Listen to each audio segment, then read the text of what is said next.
So, hey, friends, you have either had 20 seconds and a smash cut or 2 minutes of this so far. So, you're welcome. Welcome. Yes, welcome. I feel like you missed us. Yeah, you had a small hiatus, and now we're back for your airwaves and all of your feral needs, or at least our feral needs, which is Our feral needs. which is what we're here to do. So, ladies, anything you want to say as we rejoin for the show that is this? Because I couldn't eliminate it, I just want to point out, because I'm really owning this, right? There's a moving box behind me. I want everybody to pay attention to my ugly ass moving box in the background, because I am a goddamn professional. That's right. Not mover. I'm not a professional mover. Don't call me to move your shit. You won't like it. No, she's to move her own shit for the third time in like a year and a half. This is 2 moves in 2 years. Yeah. Okay. Whew. So this is the third though, right? Because there was Japan to the house. Nothing. Oh, yes, no, I guess that's 2. I mean, I'm kind of counting moving from Virginia to New England as 1 move. Okay, gotcha. Fair. But yeah, this is just it. I just forgot how to count. Extended process, because we had to move out of my beautiful brand new house that I sold into this beautiful older house that my husband owns with his family.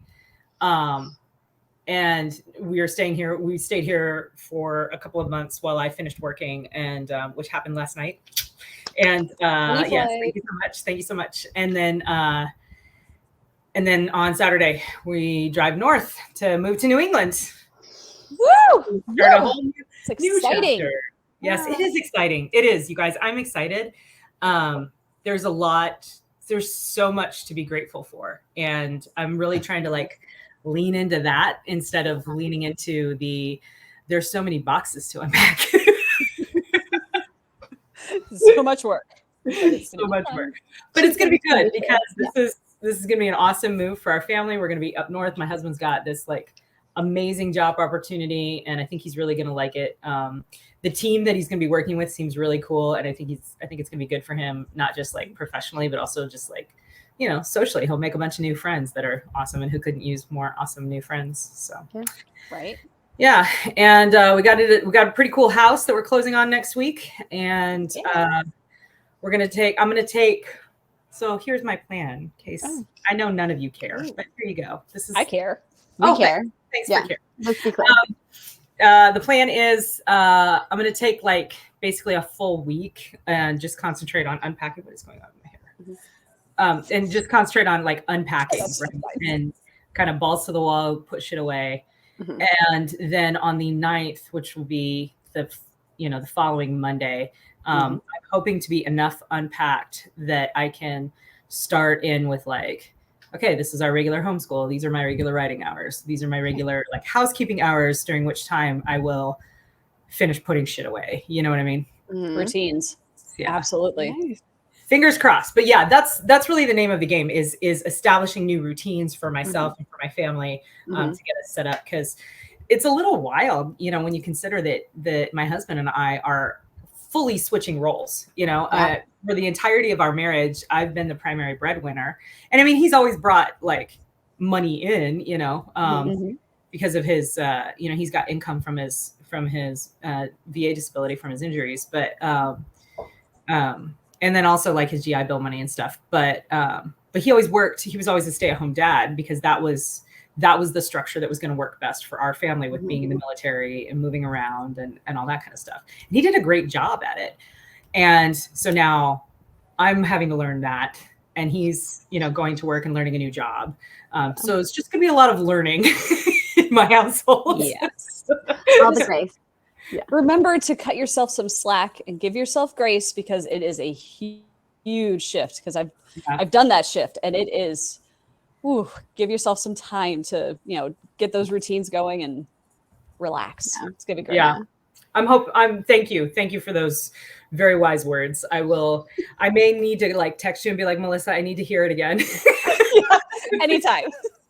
There were a lot of meltdowns when I transitioned from the military to full-time stay-at-home and mom and all the things. And it was, it's a lot. It's a lot. Yeah. Yeah. Anybody that says stay-at-home parent is not work, has never been a stay-at-home parent. Yeah, they can go fuck themselves. Yeah. We're 6 minutes in. We can say it. It's like, sorry. Yeah, we're good. Yes. Are we 6 minutes in or are we 8 minutes in? You know, we're not going to know this whole time, which is why we don't do Unclear. timers. So, yeah, directions unclear. So before we jump into the show, Melissa, anything you want to say as we get back to our people? So happy that we get to do this again, because this is so much fun just to talk with you ladies and just get to, be a little crazy and shenanigans and a lot feral. So yeah, we needed the hiatus. We needed it, but I also need you too. So I'm very happy that we're doing this again. I mean, to be clear, we've talked. We just have not recorded it for the internet. I was going to say, we talk like every 3 hours. So we're all codependent at this point. Okay, it's fine. So Jeremy absolutely said that to me I'm about to get your names tattooed on my arms, guys. I have more space. Yeah. We were talking about the show, and I was like, man, I'm okay if they don't want to do it because I could go to bed, but like it'd be really good to talk to them. And Jeremy's like, you guys are all just very codependent. And I was like, yeah. I told my husband, I'm like, for my 40th birthday, I want to go have a girls' weekend with my feral ladies. And he's like, okay. And I'm like, wait, really? He's like, it didn't sound like you were giving me a choice, honey. I'm like, well, I really wasn't. So thank you. Thank you for recognizing that. Thank you. Happy birthday to me. Thank you. I mean, let's be clear. We've already decided that, I mean, heaven forbid that our husbands go before us.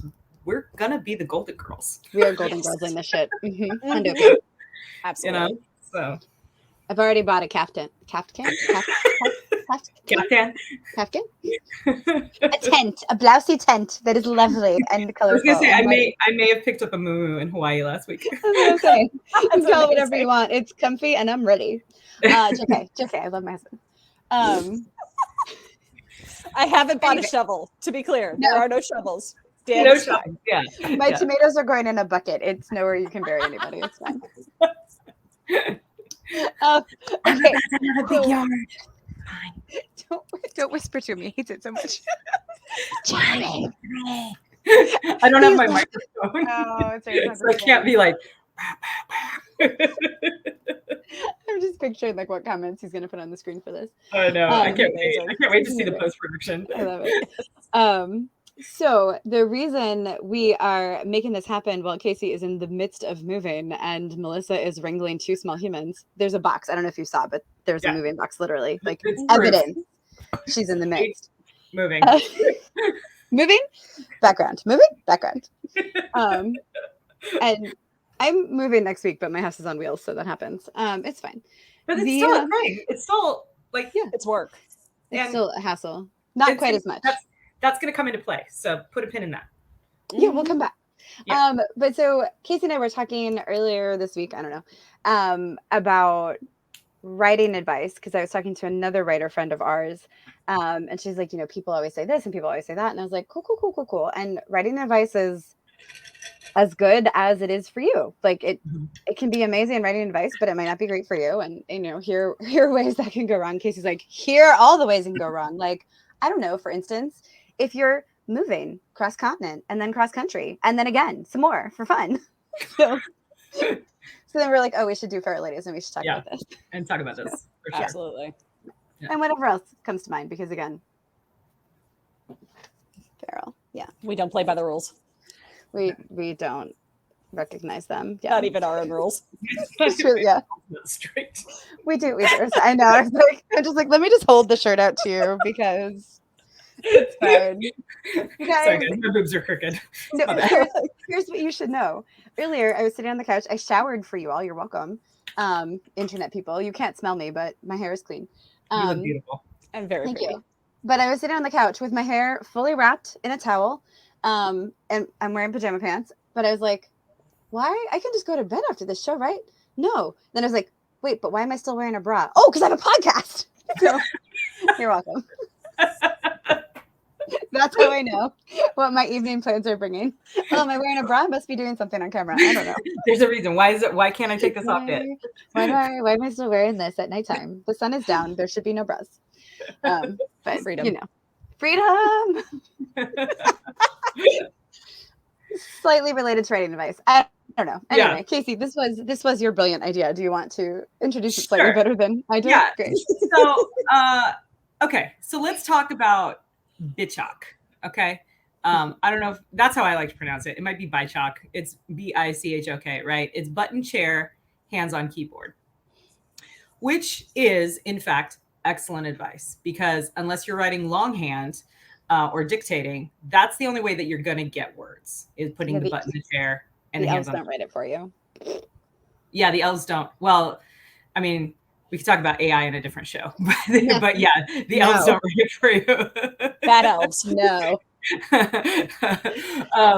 But here's the problem with that, right? Like anything else, there's context. Okay.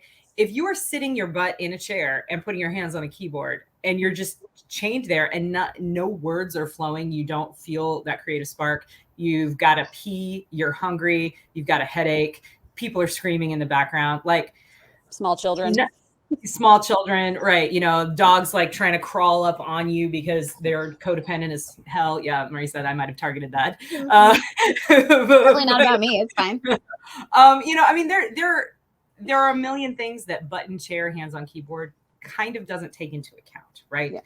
So the key is, and this is kind of what we talked about when we sort of had the idea for this episode, was good advice. But when is it not good advice? Mm-hmm. And the thing that I would like to highlight first as a time when good advice is not good advice for you is when your needs are not met. Okay. Mm-hmm. If you're hungry, if you've got to pee, if your messenger keeps dinging because you forgot to close the tab out before you started the podcast, if your kids are screaming at you, mm-hmm. if you have a flood happening in your bathroom, I don't know, but that all of those 2 days ago. Yeah, wow. All of those are needs, right? And if your needs are not met, if you are tired, if you need rest, you're not going to get words, and if you get words, they're not going to be the best words that they can be, right? Yeah. So meet your needs first and foremost. If you're and sometimes I feel like we don't know that our needs aren't met until we try to do mm-hmm. something like button chair, hands on keyboard. And I know, like for me, I'll sit down and I'll be like, okay, all right, here I am. I'll read the scene beforehand. And for whatever reason, I can't get into it. Mm-hmm. If I can't get into it, it usually means that there's something else blocking me. There's something going on. Like mm-hmm. I'm hungry, or I'm exhausted, or I feel gross and I need to take a shower. Anything like that can fall into the category of like responsible self-care. Yeah. If you need to do that, go do that thing first and then come back, put your butt in the chair and your hands on the keyboard and see how it goes. Mm-hmm. The other thing I definitely, go ahead. As you say, I think I recommended for that too. And I stole this from Kacey a long time ago in terms of working out. It was like, okay, yeah, you don't want to work out. Fine. That happens all the time. Do it for 10 minutes. And then if at the end of the 10 minutes, you're like, this fucking sucks, then go, you tried. Yeah. But give yourself permission to stop at that point. But usually you get there for 10 minutes. You're like, fine, I can do 10 more minutes. Now you've done 20. You might as well do the half hour or 45 minutes, right? Like you're tricking your brain. Yeah. And so the thing I said to this writer friend of ours was similar. I was like, do not sit in front of a screen for 8 hours without writing words. Set yourself a timer. And if whatever that feels good to you, like maybe it's 10 minutes, maybe it's 20 minutes, maybe it's 45. Like for me, it'd probably be 45. And if at the end of 45 minutes, all you have is like all work and no play, make Jack a dull boy, bail. Like, because the next time you go to sit down, you're going to go into it going, I fucking hate this. Like, what dreading it. Yeah.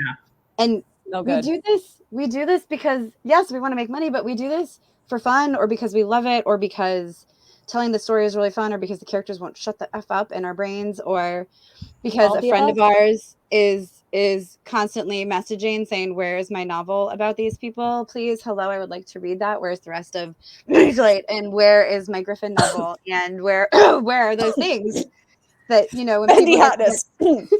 when people get to get a glimpse at things and they want more. So that's what we write, right? But we don't write to beat our head against the wall and like have the Shining Hotel adopt us. Right. That could be cool. No. I think my biggest issue with that lately is that, I get to telework, and telework is amazing, and I'm not complaining. It's wonderful. But I am sitting at my little nook. I don't have a desk. I have a nook. And I have my front laptop and I have my work laptop, and it's right there. So I have to sit there because I'm working. But it's so tempting. Like I get breaks, and I'm like, ooh, I can open the fun laptop and I can write, but my brain might not be there. I might be stuck on whatever fire is currently happening at work. Mm-hmm. And then I wasted time. So lately I've been trying to just keep the fun laptop closed until like I'm actually in the right like mind space to do what I need to do, whatever it actually happens to be. Exercise has been helping with that. I'm like, nope, I can't do it. I cannot even touch the laptop until I do like my push-ups and plank hell exercises or whatever. The torture. I have to torture myself first just to get the blood pumping and wake up a little bit. So your writing is delayed gratification. I like it. Yeah, I like exactly. it a lot. I was just going to say that's something that's interesting about that to me, Melissa, is the fact that because I know so many writers who are like, okay, I can't do anything until I get my words for the day. And that's a tactic. And if that works for you, great. I'm super happy for you. One of the reasons it doesn't work for me sometimes is because then writing becomes the chore. Yes. And it's like, oh, I want to do this thing, but I got to get these fucking words first, and that steals the joy from the creative process. And that's one of those other like really insidious things. So yet another example of, hey, make writing your priority, make sure that you get your words done every day before you do something else. Could be good advice, but it could also backfire on you and be, and steal that joy. And with the joy comes the creative spark. And that's, that's what makes our stories unique and interesting and special is whatever that piece of us that is our joy that we put into it. But what I like about what you've done is you've kind of flipped that script. And so writing is your reward for doing something else that you have to like gear yourself up to do. And I find that really interesting. That is super smart. I got it from Marisa, who got it at Superstars. I was gonna say, so until you said it though, I forgot. Sorry, James Artemis Owen and your brilliance. So So I had a conversation with James Artemis Owen at Superstars last year. And he, in like 15 minutes, flipped my entire brain. And, because my brain is what my brain is, I have to relearn that lesson. We'll come back to that. Sometimes you just have to change what is working that stopped working, and you can go back to it. But so what James Artemis Owen said, this brilliant man, was I was using different things as my rewards for hitting my word goal. But every day the word goal was getting harder and harder to hit.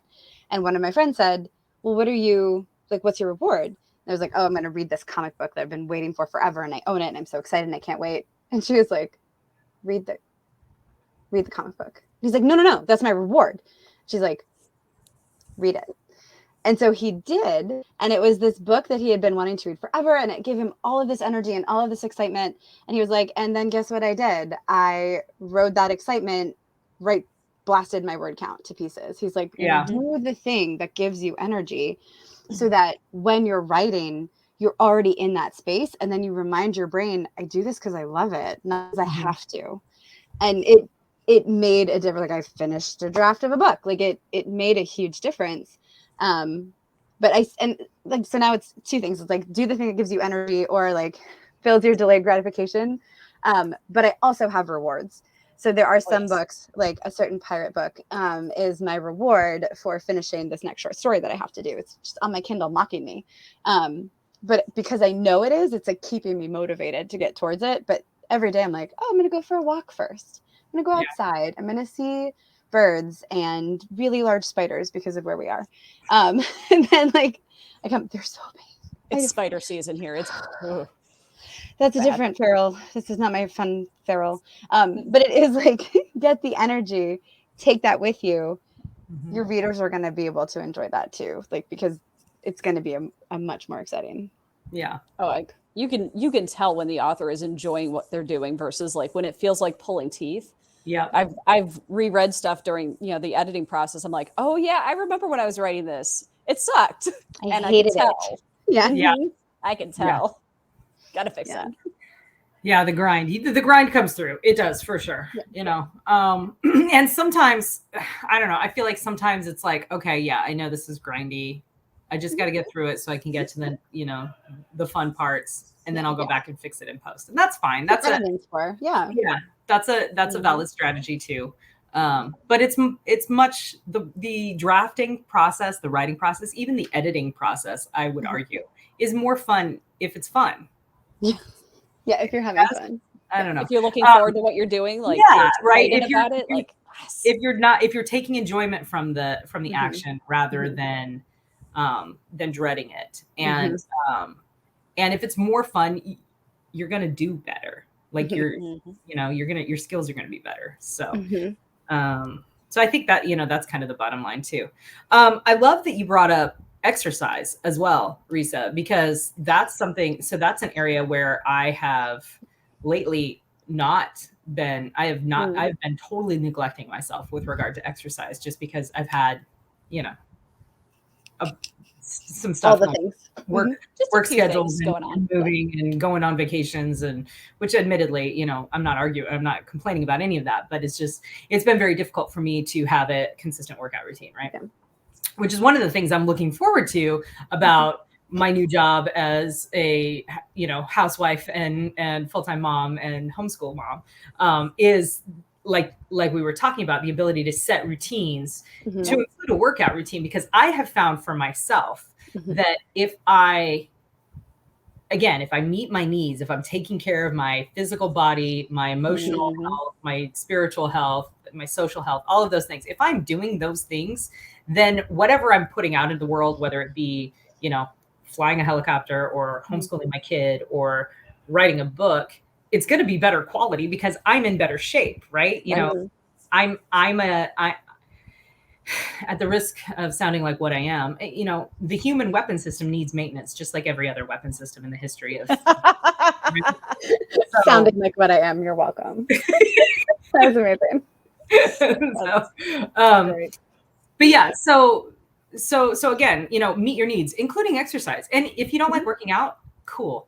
Yeah. Go for a walk. You've been walking lately. How's that been affecting your output, Marisa? It's sadly, I was very upset about this one day. I had just been in like kind of a little funk for a while. And then I was going for walks every day because Dragon Con was coming, and you average 5 to 8 miles a day at Dragon Con. And I was like, I'm going to die if I don't start doing things. So I started walking every morning, and some afternoons because humidity is a thing. And like one day, 3-4 weeks in, I was just this amazing mood, like the kind of good mood I hadn't been in probably pre-2020. Just like it was amazing. Like it was just such a good mood. And I was like, why am I in, like, it was a good day, but why am I in such a, it's the exercise, isn't it? And it was, and I was so mad. Damn you people who've been telling me this all along. You're wrong. And it's not like I didn't know, right? Like I have a black belt. I have worked out hard for long periods of time, and I always feel better afterwards, even when I get literally punched in the face. And that only happened twice. It's fine. But like, I genuinely felt better then. So it's not like I didn't know, but sometimes I have to relearn lessons like a lot. Same. Because this will not be the last time I make this discovery either, to be clear. No. And it's like, I don't want to do, me personally today, I've only done 1 round of push-ups. When we're done, I'm going to have to do the second round. And I don't want to, but I'm going to. Yeah. I'm going to do it. It's happening. Because then I'll reward myself with chocolate because, I mean, I worked out. That's right. So now I can have dessert. That's how that works. Yeah, that's accurate. Yeah. Yeah, for sure. I don't know. Maybe I'll start doing something. Maybe I'll start doing something like that, Melissa, where I just do like a couple sets of push-ups during the day. I'll see. It's honestly not much. It takes me all of like 3 minutes. So even though I whine about it, I'm like, really, this took like 3 minutes or less to do a set of push-ups, some mountain climbers, and some planks. It sucks, but it's done. It's just done. Like, but and then I feel, they suck. The other thing I love is yoga or stretching. Even just stretching. Because as I get older, like maintaining that flexibility. I'm seeing such a correlation between maintaining flexibility and being able to do the stuff I want to do without pain. Yeah. So yeah. The morning walks we've been doing. So I gave myself a couple weeks for them to just be walks. It's pretty hilly here, so that was good enough. And then I started doing like each dog park we went to, because we're in a dog campground, so we have 7 dog parks. So each one we went to, I would do like a set of squats or some effing lunges. I hate lunges so much. Or like stretches, or just various things. Yeah. And it really made a difference. But it didn't take long, and it's part of the walk, and you're outside, and the weather's beautiful, and there's birds, and it's so nice. Yeah. It's like, damn it, this helps. I hate that I like it after. I don't like doing it, to be clear, because I'm just sweaty and gross and mad, but after, so nice. I kind of equate it to painting the house. I never want to, but when it's done, I'm like, oh my God, it looks great. I'm never doing it again. Until the next time I have to do it. Yeah. So bottom line is move your body, because that too is a need, a physiological need. Even if you don't, if the word workout has baggage for you, fine, ignore that. Move your body, walk around your house, get up. Or if you have chronic pain or other things, do what is in your power to do. Do not hurt yourself, but take care of those needs, whatever they are. Rest, put your leg up, do the things you need to do. Right. Use your assistive devices. Get away from the laptop. Take care of our house. Yeah. Yeah. Especially if you find yourself stuck, right? Like if you're sitting there and you're just stuck, sitting there and being stuck isn't going to unstick you. Doesn't make you feel better. No. What are some of your favorite ways of kind of, I always think of it as like short circuiting the brain, right? Like if my brain is in this, like, this scene sucks, I don't know what to do next. I don't know what to do next. I don't know what to do next. It's like, it's on an endless loop of that. Right. Yep. And it's almost like I have to short circuit it with something else in order to like get it out of that loop so that I can come back and be creative again. Yeah. Exercise, getting up and moving is one of my favorite ways to do that. What else? What else do you guys got? My top 3 are shower. Oh, good. Yes. Shower. When I can't write things down, suddenly my brain's like, here are 85 ways to fix this plot hole. I'm like, cool. Usually I can keep at least 3 of them. So Marisa's in the shower with her shampoo, like my hair, like writing in hair. Yeah, it's fine. Grease pen on the tile. Grease pen on the tile. It's fine. Wait. I mean, maybe I should do that. Jeremy, write this down. I know, right? I'm thinking about it. But shower is good. Going for a drive, also very good for me. And then exercise, yes, but I'm so reluctant with that still. It's nature. So go out to the woods or the beach, wherever the RV happens to be in is easier. But just escaping for a little while where I can't write anything down. Maybe I can jot it on my phone. Suddenly my brain's like, oh yeah, no, I know what to do. Yeah. Or here's a brand new idea that you should go home and write and worry about that other one later. Yeah. Well, yeah. Those are all great things. I do those too. Another technique sometimes that works for me, because we're all busy, right? We all have like a list of projects that we're either working on simultaneously or that we're going to be, getting to next. So sometimes if I get stuck on what I'm currently doing, or I find myself eyeballing the ceilings going, I could decobweb. I could do that. I could dust. Cleaning. I don't want to do that. I am like procrastinating. So I'm like, maybe I'll start like just doing notes or, plotting out something that I'm going to work on next because it's exciting. It's fun. And it gets my brain working again. Yeah. It gives me a break from whatever I'm stuck. Yeah. Yeah, for sure. Yeah, I'm with you. Outside helps a lot. Even if it's just stepping out on like my patio or front step or whatever and taking a big deep breath of air that's not coming through an HVAC system. Sure. Yeah. That can help a lot, But a lot of times too, what I also find is that I do that when I'm tired. And so if I find myself there and it feels like my brain is frayed around the edges, I'm like, I need rest. as much as I hate it, I need a lot of rest. You guys, it's I'm bad about ridiculous that. how much freaking sleep I need. Mhm. I'm Okay. one of those people, you know how they say, 7 is an average, right? 7 hours a night is an average. Mhm. Some people, my husband can be perfectly fine on like 4.5 hours of sleep a night. Mm. I need like 9, you guys, and it Oh. sucks because it's so much time I need. I can't be doing other things. Yeah. So, And that yeah. list doesn't get smaller while you're asleep, which is some bullshit. Yeah. What's that? What happens? That your list does not get smaller while you're No. asleep, which is No, bullshit. Yeah. It doesn't. Yeah. Nothing happens while we're sleeping. It's just like, Yeah. why? But we have Why But to. if I don't get, like, and I mean, Yeah. I can surge, right? I can for sure surge. I can make it work on 7 hours or 6 hours or 5 hours or, today I'm working with Dragon 4. It's Con great. 4 hours. Yeah. But for Um, only so long. Yeah. That's it. Then there's the Surge crash. jobs are not sustainable by definition. Mm-mm. Yeah. My current favorite piece of internet advice that I stole like from like this a one, though? Tumblr post. Yeah, I do. I like this one. This is good internet advice.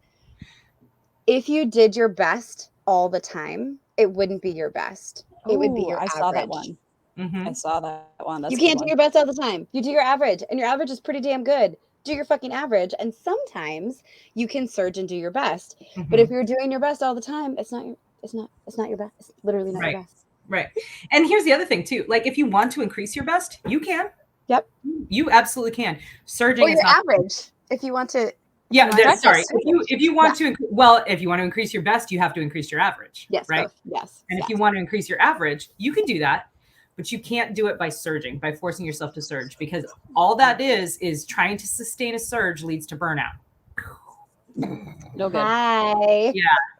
So Nope. what the key is, if you want to improve your performance, you have to do it incrementally, right? Slow and steady. Yeah. Yeah. And that's not to say that it has to always be small increments. I mean, I think that, given your, You can level up. you can level up, sure. For example, my hope is that in my life, my production will actually increase to a noticeable degree because I now have one less commitment on my time. I'm no longer, working full time outside the home. So, my hope is that, again, utilizing these routines and structures, I'm going to have dedicated, protected mommy work time. And I know all you work at home moms are laughing your asses off at me right now. I understand. I do. But that's the goal, right? It's an ideal. It's a great goal. Yeah. Very important to have goals. And if we get there 3 days out of the week and I get some solid words down, those are words that I wasn't getting before. Yeah. Right. Yeah. So 100%. So I guess that piece of advice is, sure, structure your work day, treat it like a job, but do that in a way that makes sense for your life. Yeah. Yeah.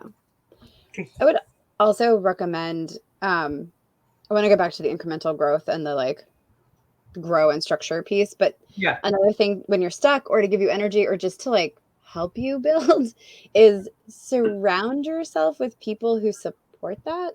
Yes. So if you can, I strongly recommend not just a super supportive spouse, which is amazing, or bestie, amazing, but get you some writer buds if you can. And you can go to writer conferences, go to conventions, find people online. All of mine are currently online buds. No one's in my RV with me except, Jeremy, who's wonderful. But he's not a writer bud, right? So Right. Supportive spouse. I really want to stop saying writer bud because it sounds terrible. But my writer besties too. It sounds like a certain here. It does. variety It's not of what I'm trying to do right here. It's not that kind of party. But but people who, by the way, it's not bud. who are, it's fine. You're not flying anymore, so you can do whatever you want to do about it. I no longer You're the boss. I no of longer your have to body. pass an FAA And what is it? drug That's test. right. That's right. Surprise. Anyway, should go get that seltzer out of the fridge.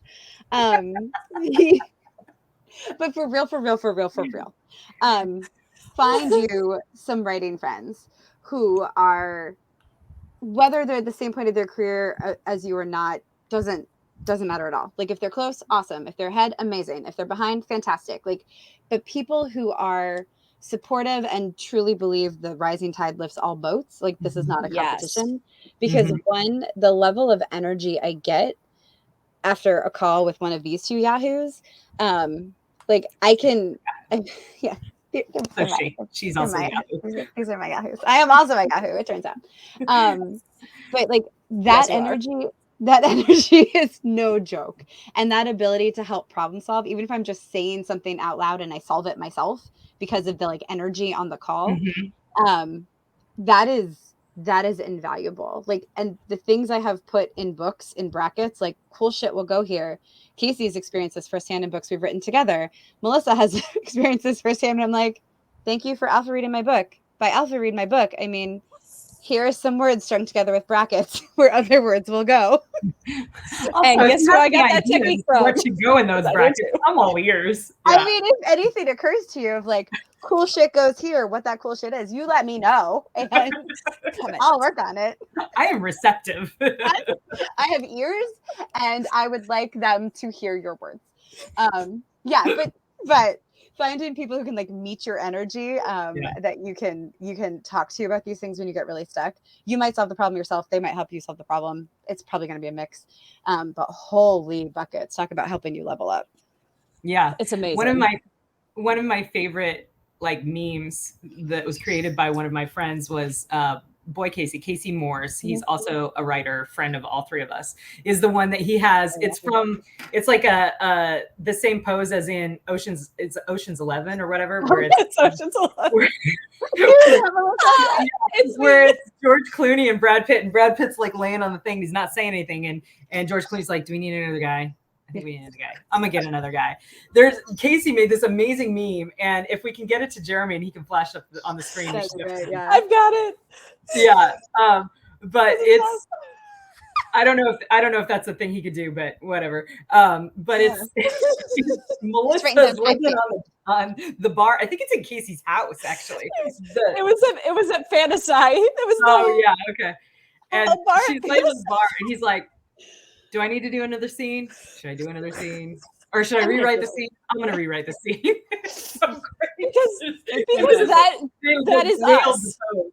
Yeah. But that is 100% the dynamic. You know, like sometimes we know as writers, we know what the story needs. We just don't know that we know it yet. But in talking it through with our friends, it that kind of makes it percolate to the surface. You know, it does. It really helps to talk things out. Because I've done that with you. I've done that with Marisa. I used to try and like help Casey, and then I realized that I don't even need to talk. Half the time, I don't even need to respond to his messages. He'll just say, "Okay, got it. Thanks, Brad," and I'll be like, catching up. Oh, cool! I helped him. Sweet. Yeah. So glad that worked. I love that he calls you Brad too. That's hilarious. That's really He's like, I need Brad. I'm like, all right, I'm here. Brad's here. Sometimes he's like, no. I lied. I don't need Brad. I need Melissa. I need you to actually like tell me what to do. Actually interject here. Please what goes in these brackets? I'm like, the one time he really needed my help, I'm like, crap, I really was not prepared for I wasn't listening. Wait, I wasn't listening. Let me start over. Like, I'm gonna need you to say all that again. Thank you. Yeah, let's do it for real. It was just kind of going. Normally you don't need me. That's funny. I had assumed the position. I don't know. I was just here. See, and that. Go ahead. No, go ahead, Melissa. It is amazing. Like when we can just talk to each other, and at the opposite end is when we can bounce ideas, right? Like me and Nick Steverson are really good at that, about just bouncing ideas off each other, whether it's something that we're co-writing together, or I'm stuck on Salvage Bunny, or he's stuck on, his 4HU project, and we'll just start bouncing ideas. And it's amazing being able to do that with your author friends, because it might not be the idea you had in your brain at all, and it might not be what you use, but it'll make your brain moving in a different direction than you would have gotten to on your own. Yeah. So it's having those author friends, your writer buds that are, I'm sorry I did that. I don't know. Enthusiastic and supportive, and not like, ugh, this is hard. I don't want to do this. Yeah. I don't want the bad attitude. I want like the happy, joy. Like let's get this like pumped up and happy. I love it. Right. Also, you know, another one that another key piece that Marisa mentioned that I think we should kind of underscore here is those that believe in the rising tide theory of the universe, because what you don't want is you don't want someone who's going to tear you down because they're going to feel like it makes them feel better. That's toxic. Yep. Fuck that shit. That's terrible. Yep. Yeah. No. Yeah. Yep. For sure. And it's unnecessary. None of us, even our amazingly talented, ridiculously productive friend Katie Cross, cannot write enough books to keep every reader happy forever. Right. She writes a fuck ton of books and they're amazing and they keep a lot of readers very happy. Right. And those readers read other things. So like we Yes. can't, none of us can Katie Cross only independently. produces one novel a month. If you know most rabid readers only, Yeah. right? Yeah, I Only know. one. She's amazing. She's We awesome. love her. But my point is, most rabid readers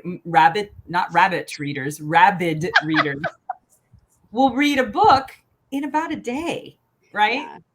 That still leaves 29 at least other days, unless we're talking February, Right? for them to read our books, right? So yeah, there's the only real competition, I think, is with yourself, right? We're always trying to level up and do better, and I think that that's healthy. But it makes no sense for me to try and compete with Marisa or with Melissa or with anyone, because my stories are apples and Marisa's stories and Melissa's stories are bananas, and Katie Cross's are fucking coconuts, and you know, all this shit's different. It's all delicious. Marisa's is tuna fish. It's fine. Canned food. Hey, sometimes you really want to tuna fish sandwich, okay? Yeah. But you get my tortured metaphor, right? I do. Yes. Only you can do what you can do. Yes. And the world needs what you can do. So do that. Yeah. But do it in a way that is sustainable, which is not forcing yourself to follow what may be very good and very well-intentioned advice, but if it doesn't work for you, it's not working for you. Yeah. So, and it might work for you for some time, and then it stops. And that is not a failure of you. That is your brain doing any kind of things. Your brain, like, it's like resistance training. You have built up that muscle and now your brain's like, nope, that doesn't work anymore. or it's a change in your circumstance. Yep. You're moving, or other things are happening, or it worked for one kind of story, but it's not working for this story that you're on. Or you did level up in that last thing by writing, I don't know, 70,000 words in 2 months or 80,000 words in 2 months, maybe. But then you didn't write again for 8 weeks because your brain was tired. Right. But then you could come back and write that again, but not all the time. Or because your brain is mine and needs the next shiny object in order to be tricked again. So it's okay to change the advice that works. Like, I have been the person who wakes up and says, okay, I'm going to write 500 words before I can even have coffee. That's what I'm going to do. And that it worked for me for like 6 weeks. It worked really well, because then it was like, any other words you write today are just their lanyap. Yeah, they're total extra. Congratulations. Like, you've done the hard part. You could write 100 words a couple more times today and you're going to be good. And that made my brain like really excited, because I was like, I can check off a thing. I can have the dopamine. I can make the happy. Like, yay. Happy. And then after that, my brain was like, this is some fucking bullshit. Do something else. And I was like, okay. And I tried to force it for too long, and writing became a chore, and I couldn't do that anymore. And then it was like, okay, write 100 words. And that worked for like a week. But my brain was like, no, I figured out this game. I don't like it. So it was fine. Like, that was not working for me anymore. So then it was like, do a thing, reward yourself with a writing break. Do another thing, reward yourself with a writing break. Read a chapter of a book. Like, I finally got to read the Vorkosigan saga, so that was pretty great. And it was like, I'm going to read 2 more chapters. Yeah, and then I'll write. It'll be great. But like, find the thing that works for you, for that project, for that time, for now. Yeah, and if it changes, that's okay. Don't be like, oh no, it was the perfect writing advice. It wasn't. It was the perfect writing advice for you for that moment. And now it isn't. Yeah. Move along. Yeah. Well, And it may change, it may not. Covered the whole, like with writing advice, like, you know, there's a lot of good advice out there, but there's the one thing that I've ever heard that was bad just applied to when people are like, this is the way. Yeah. No, there is no one way. There isn't, Yeah. as Marisa said, there's clearly no one way even for you. So find what works for you. Take all the advice. Really listen, buddy, you know, with a grain of, or a, you know, bucket full of salt, and figure out what works for you, like that day, not even that week, because it can change all the time. Yeah. I will say the one thing that I will stand by as being hard and fast is meet your needs. Yeah. You know, meet your needs. If you need to go eat something. Your writing will be better. If you need rest, get some rest, you know. Listen to your body is important. Listen to your body. Yes. Yeah. If you know, if you're ill and you just need to recover, give yourself the time to recover. You meet your needs. And I think that's pretty hard and fast. I would say I'm trying to think of an exception to that rule. And the only thing that I can come up with would be something like, you know, I don't know, a deadline type situation where you just gotta like, and you're so close to the end, you just gotta finish that, you know, the last big battle scene, and you're like sitting there crossing your legs because you gotta pee, but God damn it, you gotta get it out, get the words out first. Okay, fine, whatever. Don't pee yourself, but you know, make it happen. You're gonna do. I've definitely sacrificed sleep because I'm really feeling the energy, and like the thing I needed was sleep. But I was on a roll, and I was like, "Oh hell no, I'm gonna write it." Like, but again, you're listening to your body. You're making that judgment because the next day I was hungover from lack of sleep. So and how much did you produce the next day? None. Yeah. So if it's worth it to make that sacrifice because you're reaching some milestone, or you're meeting some short-term deadline, some short-term reward, or you're just in the groove. Yeah, and you can afford the recovery time. Fine, great. But meet your needs. Yeah, and do that spirit. You know, take care of you because you're the one who has to do this. Right. Yeah. So the other advice that I would say, like, keep in mind, but it's not advice, it's more of a guideline, is because it's part of giving yourself grace. It's one of my favorite stolen pieces of remember this, and I think it's Neil Gaiman, but he might have also stolen it from somewhere. I don't know. The point of the first draft is not to be perfect. The point of the first draft is to exist. So if you are sitting there obsessing over every single word, or this part is a grind and you know it's not fun, slap down some brackets, give yourself a comment that you're going to kick yourself for later, but put in a comments like, fix this later, this sucks. Okay, bye, love you. Like, that's okay. It just has to be there. It's going to be easier to edit it than to make it work in that moment. So I think that is a good thing to always, that's really giving yourself grace, which is a key piece of meeting your needs. But just remember, like, the first draft, maybe your first draft is perfect. Good for you. I don't hate you at all. But the point of the first draft, the purpose of it is not to be perfect. The purpose of it is to exist so you can make it better. Yeah. Yeah, I'd agree with that. And I'm one of those who does whatever like many people say you shouldn't do, and edit as I go. Sometimes I do that. Yeah. Because it bugs me if it's not right.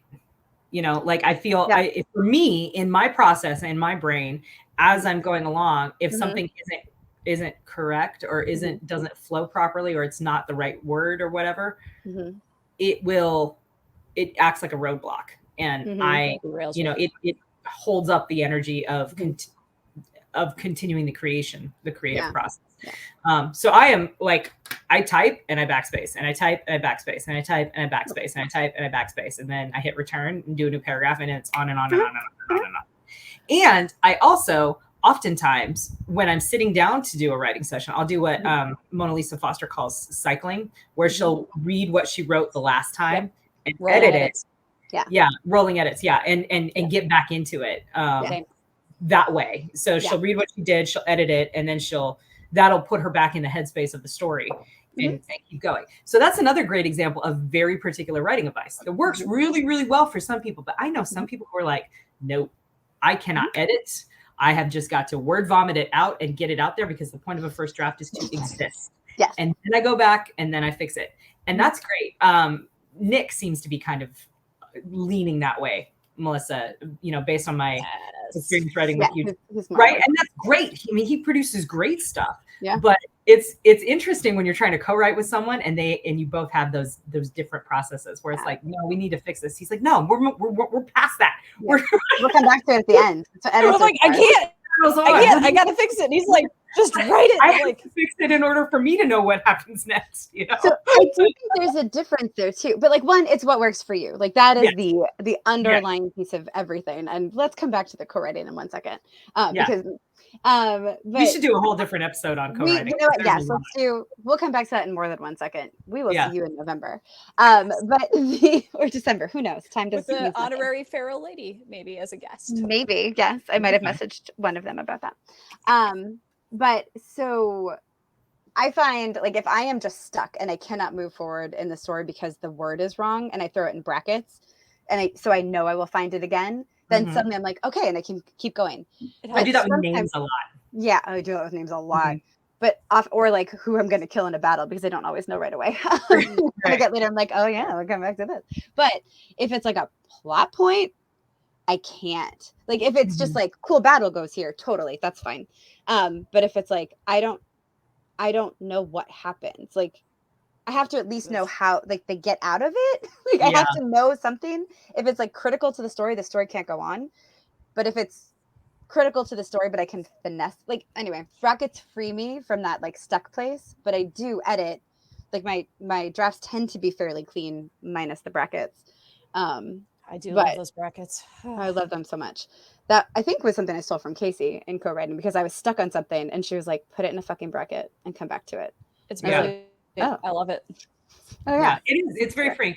And I discovered because I would obsess over like, okay, well, which characters, like in the story that Melissa and I are sort of collaborating on, it's one of those braided stories, right? So what happens to the characters in her story is going to affect which characters are available and not dead in my story. Right. And I don't know the answers to all of that yet. So I have a lot of somebody else, this person, and bracket, someone else, unbracket, close bracket, walk through the jungle, and then once I know who's alive from Melissa's story, I'll be able to go in and just replace so close to being done. Bracket, with their name.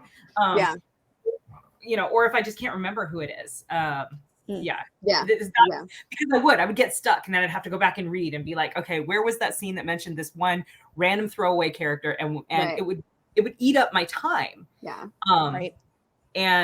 And my energy, and then I'd find it and I'd be totally kicked out of the story and totally kicked out of the groove. So brackets are a very useful writer tool. Except and it doesn't mean brackets. Like, I mean, we use brackets, but like Sarah Cannon, she'll do like XXX, and blah blah blah here, XXX or whatever, or double X's. The secret, it's easy to search for. Search for, a search term. Yeah, it's not going to come up with 18 other things like, oh well, I put it with like an S around it. No, everything has an S. You're never going to find that again. It lives there. It's not work. That's the answer. It's a highlight. No, like none of us said like we get it perfect. Like if somebody can, awesome. Like Marisa said, but I hate you. You're awesome, great. But congrats. We're not looking for perfect. We're looking for right. Mm-hmm. And sometimes it's just the right word or the right feeling. Mm-hmm. I think I just rewrote the final battle scene in Savage Bunny 18 times. Oh no! Because it wasn't. It feels right now. Yeah, it feels right now. But before that, I'm like, I knew it was wrong. I slapped it together, and I left it alone until I was ready to edit it and not get distracted with cobwebs. But I'm like, it has to be right. It has to flow, and it has to feel like it's got that right pacing and everything. And some of that is just experience. Some of it is practice, and some of it is just reading a lot of books. A lot. Nerds first. Yeah, total nerds. But I mean, it's not going to be perfect. Like the more internet advice, like God grant me the confidence and like perseverance of a typo that survives 46 rounds of edits. Right? Yeah. And like 20 sets of eyeballs. Nope. Just going to live there to publication. Yep. Definitely have had that that type of. Never going to be perfect, but you know what? It's going to be awesome. It's going to be when it's right, when you feel that it's right, it's going to be awesome. Yeah. And it's you, because it's going to be you. Yeah. That's what makes it awesome. That's true. All right. We are wrapping up on an hour. Who knows when you'll see us again? Soon. Ish. We don't live by the rules. It's fine. We don't live by the rules. We will someday maybe get us. Allegedly, we're gonna get a routine. We'll see how that goes for us, and it will work for us until it doesn't. In the meantime, that's right. In the meantime, we'll bob clean, shuffle slide. It's gonna be great. You'll see us again. You're welcome. In the meantime, what should keeping in mind? We don't know when this will come out because we're just gonna give it to Jeremy and he'll do what he wants. And we're moving next week, so. Me too. Actually, I'm moving this week. I'm not moving. You're moving very soon. Well, I'm moving in next week. I'm like unpacking next week. Yeah, that's happening. That's real. We could be unpacking buddies. Let's do it. I love it. I love it. I will be here for emotional support. Writing moving buds. Here we go. And our emotional support bunny. Great. You're welcome. Thank you. Love it. Assuming this will come out in October. Oh, it seems like a fair guess, right? Okay. I think. Yeah, for sure. Yeah. Almost. Currently, friends, it is the end of September, so that's. Let's put it in brackets. Yes, this will come out. It's coming out. What should people be on the lookout for you while they await yet another delightful hour in our company? So, 13 stories edited by Marisa Wolf. She's over here on my screen. I don't know where she is on yours. Yeah. But Marisa Wolf and Nick Steverson comes out on October 13th. And Friday the 13th. Friday the 13th. And Marisa Wolf and I have a delicious little Southern comfort of a story. Small town romance horror. It is a small town romance horror story. You are welcome. You are so welcome.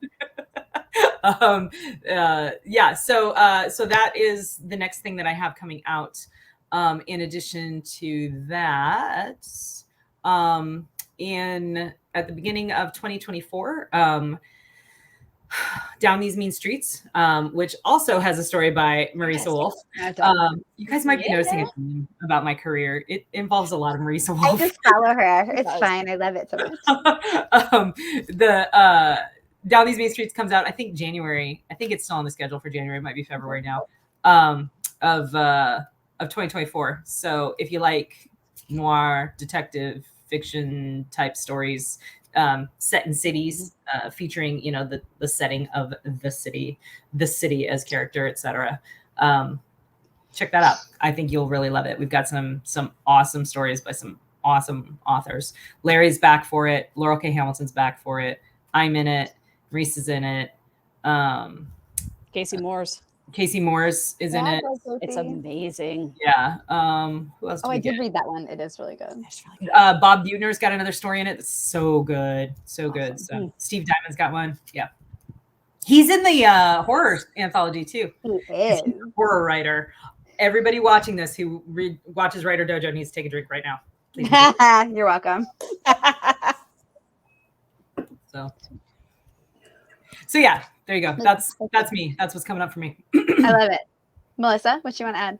So I also am in the 13 Stories of Horror, co-wrote with Nick Steverson, my evil twin. And holy crap, we also did a small town mystery horror type thing. And like, it was so funny reading their story and then reading mine and Nick's, because I'm like, we have like a lot of the same elements, and we went like in completely opposite directions. So it was a lot of fun to write it. It's definitely a little bit gorier than I usually go with, but Nick is like all about it, and he came up with some really cool stuff. So I'm excited for y'all to read that. With Kacey Moores, we like doing these braided stories together too. We did one with the Four Horsemen anthology, Phoenix Initiative. Before we did that, we actually did the same thing for William Allen Webb's Last Brigade universe, and that comes out, I think, right after 13 Stories of Horror. I think it's up for pre-order, so it's sometime in October. I'm horrible with dates, but that one will be out. It's gonna be a lot of fun, I think. Like End of the World as You Know It, Last Road Trip. Good times. That's awesome. That sounds so fun. Yeah, it was a lot of fun. And Bill Webb is so amazing to work with. He's a good dude. He's so enthusiastic about like everything that you just get that energy from him too. He's great. Yeah. Yeah. He's a great one of those writer friends.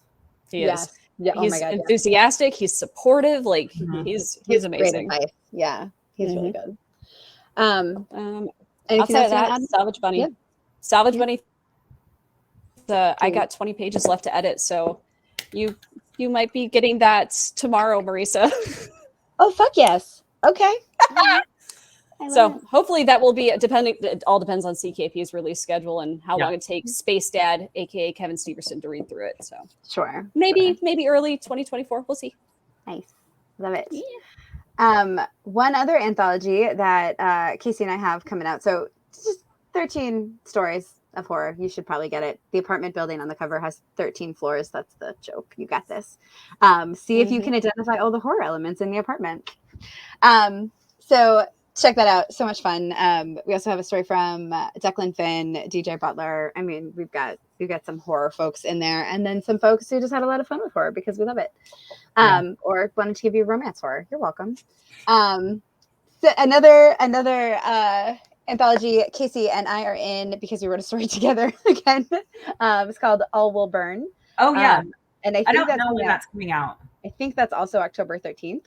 Really? Just for fun. Yeah, we're just going to give you all the anthologies in one day. You need it for the weekend. Yeah. And in that story, you guys, I'm going to tell you a secret. The story that we wrote is a world that Kacey and I are developing and have been developing for a while that we're going to be writing. And this is your first look at it. I'm excited. Yeah. You are the first people we're telling. I mean, who knows when this is going to come out? So other people might know, but we're telling you technically first. Yeah. Yeah. So, it's welcome. You know what's cool about that too? We haven't really talked about this, although it's sort of, I guess you and I understand it, but this is also like the origin story for the world. The way that it is going to be. That's it. Your eyebrows are amazing. I'm so excited. Y'all should be excited too because I'm excited. My poor abused eyebrows. Yeah. Yeah. Do we send you that story? If not, we'll send it to you, Melissa. So give me. Yeah. Okay. Yes. Yeah. Writer friend privileges. Yes. Everybody else by the anthology, October 13th. Yeah. So that's coming out. So that one, so All Will Burn is from Raconteur Press. And it's going to be like the first of at least 2, maybe 3, because I guess they got a boatload of submissions. Yeah. So the theme of that anthology is what will parents do to protect their children. Nice. Prepare for some dark stuff, maybe. But our story's not, it's a little dark. It's not terribly dark. It is what it is. Our story is what it is. Yeah. And then the 13 stories is being published by Three Ravens Press. So so lots of small press love coming up this month. Yeah. We love it. Which is cool. Yeah. So yeah, check those out in October, and we'll be back in November. So you can just wait to hear more about things that are coming out in 2024 that I will talk about. No, we need to talk about it now. Beyond Enemies. Get Beyond Enemies. So good. It's available for pre-order, which is now. Now it is. It is available. Go pre-order it. Pre-order. You guys, I am not even lying to you. This story, if you like the Dragon Riders of Pern and the Bolo series with like intelligent tanks and like David Drake's stuff, if you like that stuff, any of the 3 of those, you're gonna want to read this book. It's over here. I've heard that if you are a fan of David Weber, that you're gonna love Marisa Wolf. No, if you're a fan of Marisa Wolf, you're gonna love David Weber. Yeah. Tony said in all seriousness, if you're a fan of David Weber, you're gonna love Marisa Wolf. Yeah, no, you are. Totally legit. Like, this story broke my brain. Yeah, in like the best way. I was broken. So go pre-order Beyond Enemies. Get the e-arc. Read the e-arc. Fall in love with the e-arc, and then buy like 3 hardcover copies. One for you to trade paperback. Yeah. Or 3, whatever. 3 trade paperback copies. one for you to keep, at least 3, right? I mean, sure, times are tough. There's inflation. 1 to keep, pristine on your shelf, first edition, that you probably signed at at a convention. 1 to loan to people, and then 1 to give as a gift to someone when it's your day to do something nice. Yes. You see, I'm going to also make that request for everybody to at least buy 3 copies, because I have been promised bendy hotness for book 2, so we need to make book 2 happen. And if you want to know what I mean by bendy hotness, you got to pre-order it, and then like times 10. Okay, just do this for me, because you love me, right? I need bendy hotness in my life. Come on, y'all. I mean, really. I love it. Whomst amongst us? Amazing. Thank you, ladies. The whole thing, not just the bendy hotness. The whole thing is amazing. To be clear. Right. So you may be thinking to yourself, these ladies are very biased, and you are correct. They are, and I love them very, very much. But also, if you go on Twitter, there is a certain big deal author who is reading my book right now, and he is not biased because we have only met in passing, and he is very much enjoying it. So, I heard something about he forgot, he didn't notice the plane was taking off. Yeah. He was reading it and he didn't realize that the plane took off, you guys. That's how into this story he was. Also, point of order. Yeah. I would like to just call to the attention of the internets. The board. That while I love you, I do. You are my ride or die, and we're going to be Golden Girls together someday. Yes. In the far future. In the far future. Far future. No time back. I am not known. This is true.